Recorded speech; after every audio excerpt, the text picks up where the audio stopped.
Então, conta-me lá o que é que tu fizeste para esta exposição. Para essa? Sim. Isto é a tua primeira exposição assim individual, em galeria? Sim, completamente. Vamos ficar aqui. A primeira em galeria. Eu acho que eu tenho exposto tudo online, sempre. A maioria dos vídeos que eu tenho feito nos últimos anos, eu colocava-os online e aquilo para mim era uma maneira muito fácil de compartilhar as coisas. Entretanto, quando começamos a conversar, eu fiquei a pensar no que eu tinha em casa, que era um trabalho que só fazia sentido em galeria. E eu fiquei a pensar nos livrinhos, que são os livrinhos que começaram em 2015, eu acho. Eu começava a escrever essas frases. Em 2015 já? Em 2015 já, os primeiros. Quando estavas fora? Quando eu estava fora. Então, nessa altura, haviam livros antes desses livros pequenos. Eu, quando estava tentando aprender alemão, 3 horas antes da aula de alemão, eu sentava num café todos os dias com um livro que eu estava lendo na altura, que era sempre em inglês. E ao invés de sublinhar as coisas, porque minha mãe tinha dito que não era bom sublinhar as coisas, eu reescrevia-as dentro de outros livros. Então eu acabei com vários cadernos, mas aquelas eram frases completas, quase parágrafos. Em alemão, neste caso? Não, em inglês. inglês. E depois eu ia para a aula de alemão, e eu acho que a aula de alemão era uma coisa que me deixava tão fora da minha zona de conforto, que eu passei a ler muito mais na língua em que eu era mais confortável, que era sempre o inglês. Então eu lia e escrevia, então eu passava a manhã inteira, durante meses e meses, nessa pira da linguagem, no que eu entendi. E tu tiravas citações? Era para ti que essas frases que tu tiravas eram como se fossem citações? O que era é que como se fosse o miolo da coisa, a parte mais interessante da página, a metade da frase que era mais interessante, até às vezes conjuntos de palavras que eram as melhores. E depois, porque eu sempre gosto de reler as coisas, eu começava a reler só as citações que eu escolhia, e aquilo ficava quase como se um livro. Um livro que era as melhores, o best of do livro. E com esses livros, depois no ano seguinte, eu pegava o best of do best of. Então começaram os livrinhos, que eram esses blocos muralha em A7, eu acho que são, em caneta. E aquilo também, em termos da letra, era o oposto daqueles livros mais compridos. Naqueles livros mais compridos eu fazia uma caligrafia quase, eu tentava sempre fazer a letra mais perfeita, a letra mais itálica. E nesses livros, que eram os blocos em A7, era só como caber aquele todo ali, dentro de um espaço tão pequenino. E a parte, tu tens a parte sonora e a parte do sentido das coisas que tu ias pôr. Como é que isso funcionava? A parte sonora também é importante para ti? Porque parece... Não. Eu acho que não, completamente. Não. Eu acho que é o mesmo, a mesma lógica. Essa questão de peneiração, não é? Quando eu estou a ouvir um vídeo, ouvir uma entrevista, há sempre lá o eixo da coisa, a melhor parte, aquela parte que eu releria ou reassistiria. E na questão dos vídeos, eu sempre ficava com uma frase ou 10 segundos de coisa que eram as mais importantes. Então acho que a lógica dos vídeos e a lógica dos livros partem da mesma lógica. Da mesma lógica. E diz-me uma coisa, as pessoas quando veem estas tuas frases e vão ver agora na galeria, na parede, a maior parte das pessoas nem as vai ler em voz alta, vai lê-las para dentro. Pois. Tu achas que nós, quando lemos as coisas para dentro, por exemplo, eu quando estou a ler livros, já é engraçado, às vezes a minha mulher até dizia, esse gajo está maluco, que é? Dizia, ontem estava a ler um livro aqui, e há uma personagem que faz uma determinada coisa, e eu às vezes faço. Ele fez assim com as coisas e eu faço. Ou ele fez assim com o braço e eu estou a ler e faço também. Tu como é que achas que as pessoas vão ler as tuas frases? Como é que vai funcionar? E isso tem interesse para ti ou não tem interesse nenhum? Não, o maior interesse para mim não é necessariamente dizer a frase em voz alta no instante em que a pessoa lê-la, mas sim internalizar a frase e depois usá-la no dia a dia.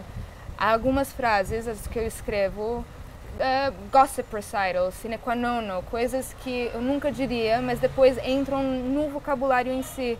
E daí esses conjuntos de frases, essas maneiras de escrever as coisas, eu acho que para mim o grande ideal não é uma pessoa ler aquilo e dizer na hora, é uma pessoa ler aquilo e dizer no outro dia qualquer, em outra conversa qualquer.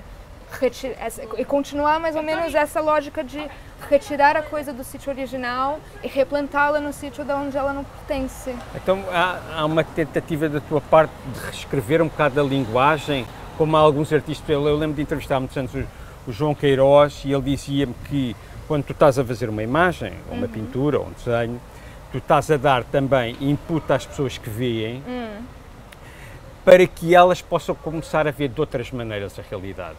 Completamente. E isso também é o que tu queres com as frases com que tu fazes? O melhor feedback é sempre esse. É quando um amigo meu um dia me mandou várias frases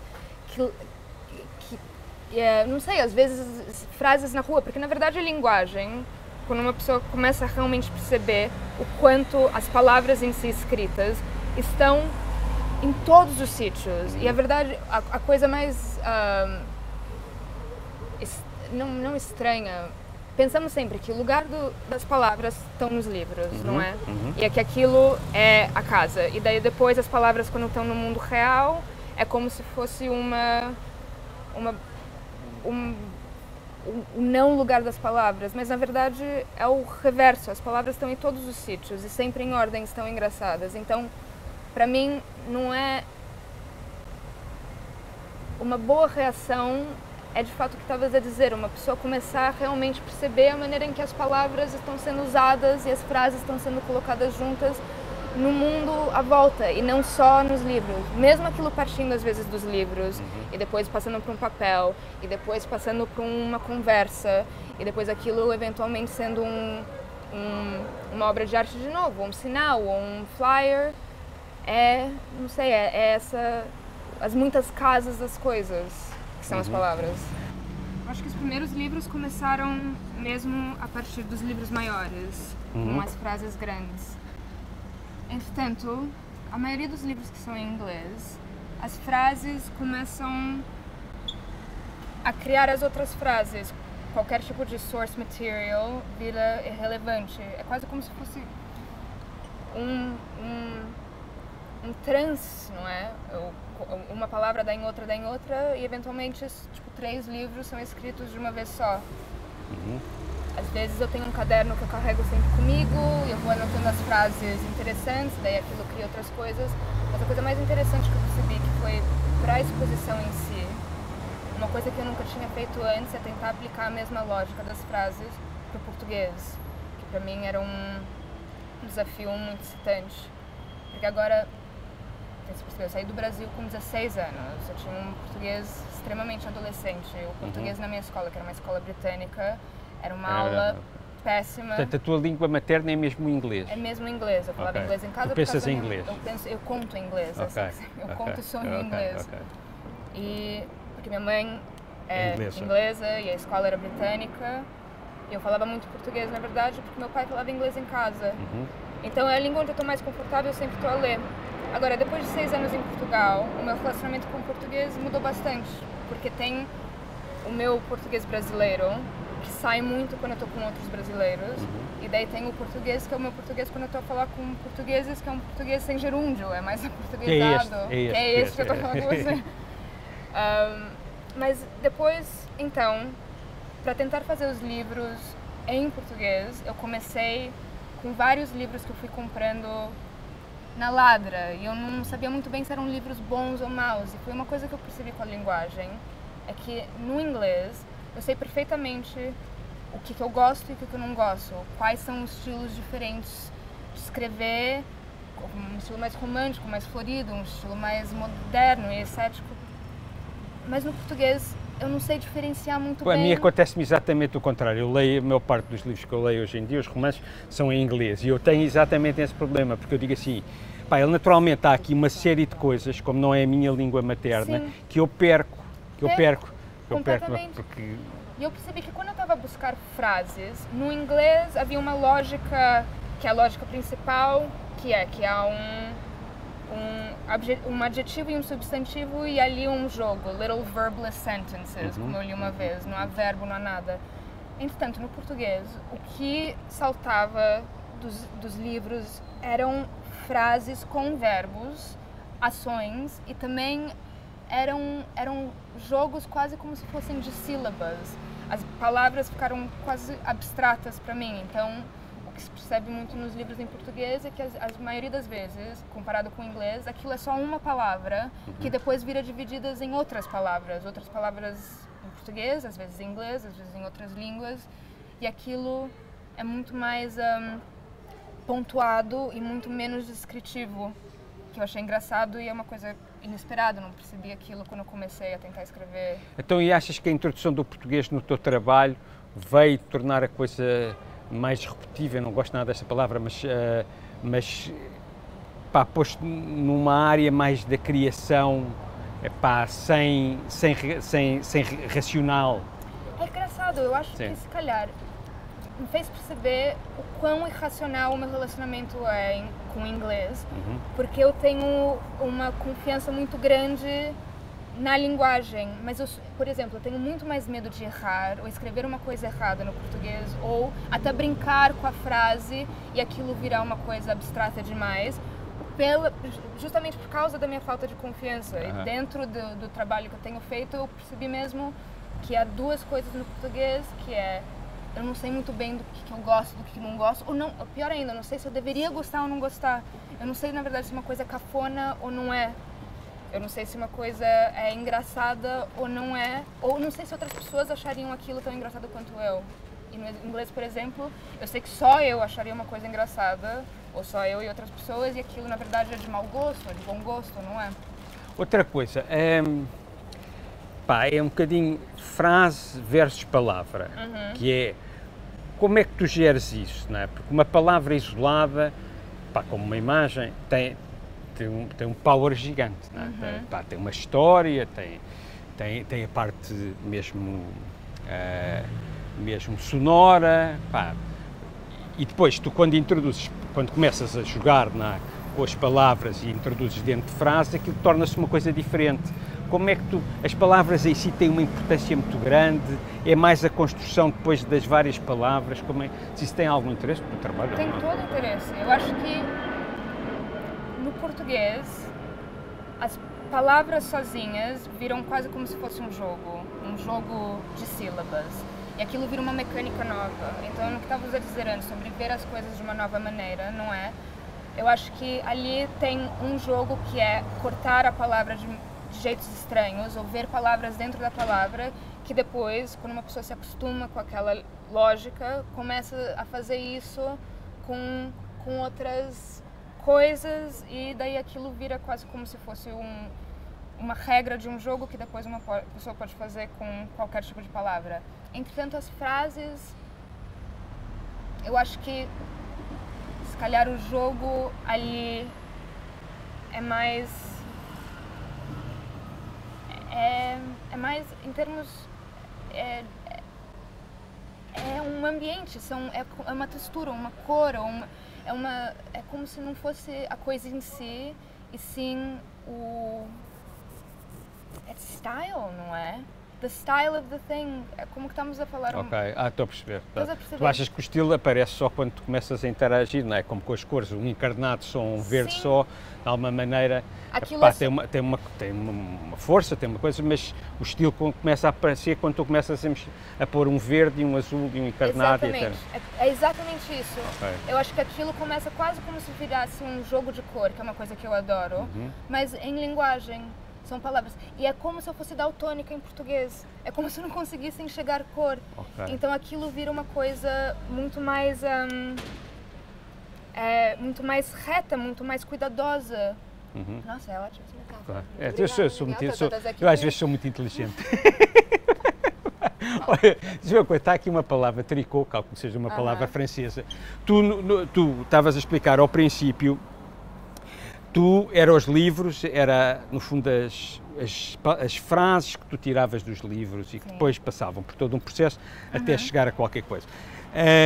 No fundo era um processo um bocado de síntese, pronto. Sim. Hoje em dia tu também, eu vejo as tuas frases, tu vais buscar coisas que estão na cabeça, que tu vês numa loja, como é que isso funciona? Eu acho que... Ou não funciona? Não funciona. Eu acho que tem um dia... Quando eu comecei a trabalhar para a exposição, foi a primeira vez em muito tempo onde eu falei, vou sentar e escrever frases. Não era uma coisa como se fosse um hobby, onde eu pegava os livrinhos que estavam do lado. Então tem duas. Tem algo que são os livros como anexo do processo de leitura em si, não é? Quando eu decido que a leitura tá caindo muito pro lado. É engraçado, por exemplo, com tricô, foi um hobby que eu tive, onde a leitura caiu completamente pro lado e eu tive que resgatar todas aquelas horas de leitura, que era uma coisa que era... E deixaste de fazer tricô? E eu tive que deixar de fazer tricô, mas no verão estava fácil porque estava muito calor e não estava desconfortável fazer tricô com aquela lá. Então, pegas um livro, tem aqui a leitura. A leitura é o ato principal e depois a sublinhação, a reescrita ou a criação das frases é como se fosse o queijo daquele leite, não é uma coisa que sai ou o que for. Entretanto, quando eu comecei a escrever em português, a lógica era oposta.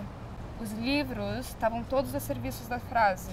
Eu sentei e eu comecei a pensar, e aquilo eu acho que cria uma uniformidade diferente ou uma lógica diferente. Então tem os dois lados. Eu sinto que no inglês aquilo vem de dentro e depois sai para fora e vira essa coisa estilística. E do português é o oposto, aquilo começa por fora e vai entrando para dentro durante o processo. Okay. Então, olha, vamos continuar e se calhar agora vamos falar um bocadinho dos teus filmes, porque agora aparece uma personagem nova, que és tu, porque tu apareces nos filmes. Queria perceber quando é que eles aparecem, porque é que aparecem. Engraçado, eu acho que essas coisas nasceram mais ou menos na mesma altura. Senta-te aqui. Eu acho que a personagem dos vídeos de dublagem nasceram do programa de dublagem. Por isto aqui para fazer propaganda à Compal. A jardineira. Eu estou de máscara, já não preciso estar de máscara, porque eu fui lá dentro, mas diz. Eu acho que um aplicativo chamado Dubsmash saiu em meados de 2015, onde escolhias um trecho de som e daí aquilo fazia um playback e fazia um... É só pedir, tu queres um café, não é? Café, se favor. É um café e uma água das pedras natural. Obrigada.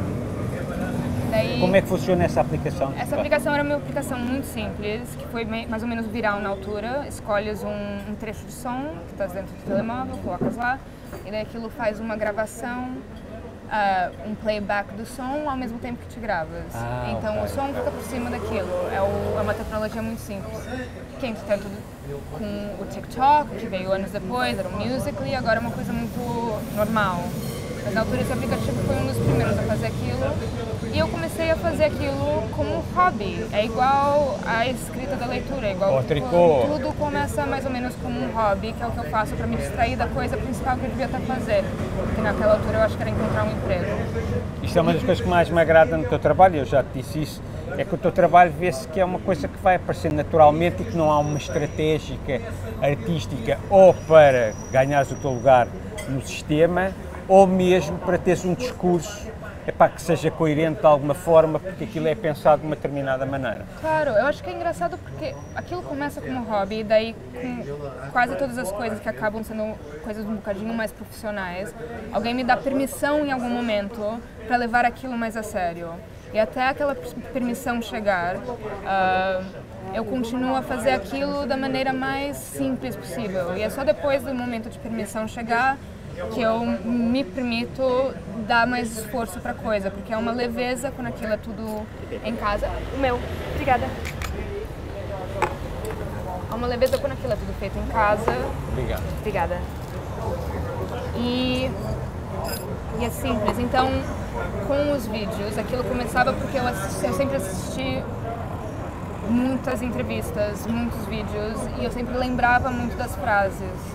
Aquilo ficava preso na minha cabeça, era o que eu estava a dizer sobre redizer as frases na vida real, eram trechos, que aquilo era uma coisa internalizada e eu depois comecei a escolhê-los e depois de um tempo eu comecei a assistir vídeos com o ouvido já para qual seria a boa frase. Então as coisas foram mais ou menos juntas. E então quando eu comecei a colecionar frases, que eram frases em áudio, e porque eu estava em casa, ia fazer aquilo em casa, a domesticidade daquilo tudo era o produto do fato de eu fazê-los mesmo em casa. Se eu tivesse a fazer aquilo num ginásio, teriam sido vídeos de ginásio, mas são vídeos domésticos porque eram onde eu os fiz. E aquilo era tão divertido e era muito engraçado porque na altura em que eu comecei a fazê-los mais a sério, eu ainda Eu ainda estudava pintura, por exemplo, e sempre que eu terminava uma pintura, eu guardava, e sempre que eu terminava um vídeo, eu compartilhava-o. E essa loja de querer compartilhar aquilo, do vídeo fazer mais sentido depois de ser compartilhado, para mim passou a ser uma lógica mais ou menos definidora do que era a boa arte e o que era não é? E eu acho que o feedback dos vídeos, do fato das pessoas não se identificarem, mas curtirem tanto aquilo, gostarem tanto daquilo, terem um prazer naquilo, fez com que eu continuasse. Então essa lógica do feedback. E depois eles começaram a ficar mais sérios, primeiro por causa de uma exposição, que foi um artista amigo meu que pediu para eu fazer alguma coisa para uma exposição. Então eu criei uma narrativa, que é uma que aliás está agora no site da galeria, que é a tal Dubs, que tem 5 minutos. E aqueles todos foram vídeos feitos sem relação uns aos outros, que depois foram reformulados para dentro de uma nova lógica, que mais ou menos é o processo de tudo que eu tento fazer, sem querer. E depois o segundo grande passo foi quando eu recebi uma commission para fazer os vídeos da Smuggler. E aquilo foi realmente uma questão que era, o que queres fazer? Eu falei, eu quero sair de casa, eu quero estar a andar, eu quero criar uma nova narrativa. Então aquilo foi um trabalho maior, também muito prazeroso. Diz-me uma coisa, isto agora é uma pergunta um bocado malandra, mas que talvez possa ter sentido ou não, que é, tu estás habituado a ver os artistas a trabalharem porque têm qualquer coisa para dizer. Precisam, há uma urgência, parece que neles têm de dizer qualquer coisa. E isso eu consigo reconhecer no teu trabalho. Mas depois às vezes há aquela coisa antiga da angústia, né? da angústia de qualquer coisa que não é tão... O teu trabalho parece estar sempre num sítio onde o prazer está com o artista e que o prazer está com a pessoa que vê. Sim. Eu acho que, de fato, o prazer é uma grande parte. Eu acho que eu não sei, é uma coisa da personalidade. Eu não tenho uma angústia muito forte para dizer nada e eu não tenho uma urgência muito forte para dizer nada. Eu acho que tudo parte de um lugar de alegria mesmo e de prazer. Entretanto, não quer dizer que a coisa não seja séria, ou profundamente séria de alguma maneira. Acho que não tem nada. Ou talvez a palavra séria não seja certa, é muito sincera, e a sinceridade também é sempre uma coisa, mas eu acho que em termos de lógica eu só percebo o que eu estou tentando dizer depois da coisa estar dita. E achas que o teu trabalho é pessoal? Porque agora estavas a falar disso, eu estava-me a lembrar um realizador qualquer coisa, não me lembro desses muito conhecidos, que diz aquela coisa básica que é: quanto mais pessoal, melhor é o teu trabalho. Estás a ver? Sim. E achas que o teu trabalho é pessoal? Sim, não é... É completamente pessoal só porque a minha única noção de qualquer tipo de verdade é muito pessoal, não é aquilo que é construído por mim. Mas ao mesmo tempo não é pessoal no sentido de ser biográfico de alguma maneira, não é? Aquilo só é a coisa mais verdade para mim. Tem uma coisa num prefácio de um livro que eu uso muito para os projetos, que é uma coletânea do W.H. Auden. E ele diz a coisa mais simples no mundo nesse prefácio, mas que era muito verdade para ele, e eu me identifiquei muito com aquilo, que para dizer a coisa mais universal possível, aquilo tem que ser completamente real para você, e só naquele instante é que uma coisa passa a ter registro com outras pessoas, não é? Então quando aquela coisa tem um sentido muito profundo, e eu acho que de alguma maneira tem que ter um arrefecimento, aquilo dentro de você é uma coisa muito verdade, muito quente, depois parte para um projeto, um vídeo, um papel, uma pintura, uma ilustração para qualquer, e daí aquilo tem que arrefecer e viver no mundo, na temperatura do mundo, e é só quando a outra pessoa traz aquilo para dentro do mundo dela que ela volta Até engraçado, estavas a falar do Oden, não é? Sim. Pronto. Ele, a essa altura, acho que é ele que diz, não é? Que nós somos muitas coisas, não é? Sim. Pronto. Isso parece não encaixar muito bem no que ele está a dizer, como é que tu... Muitas coisas, sim.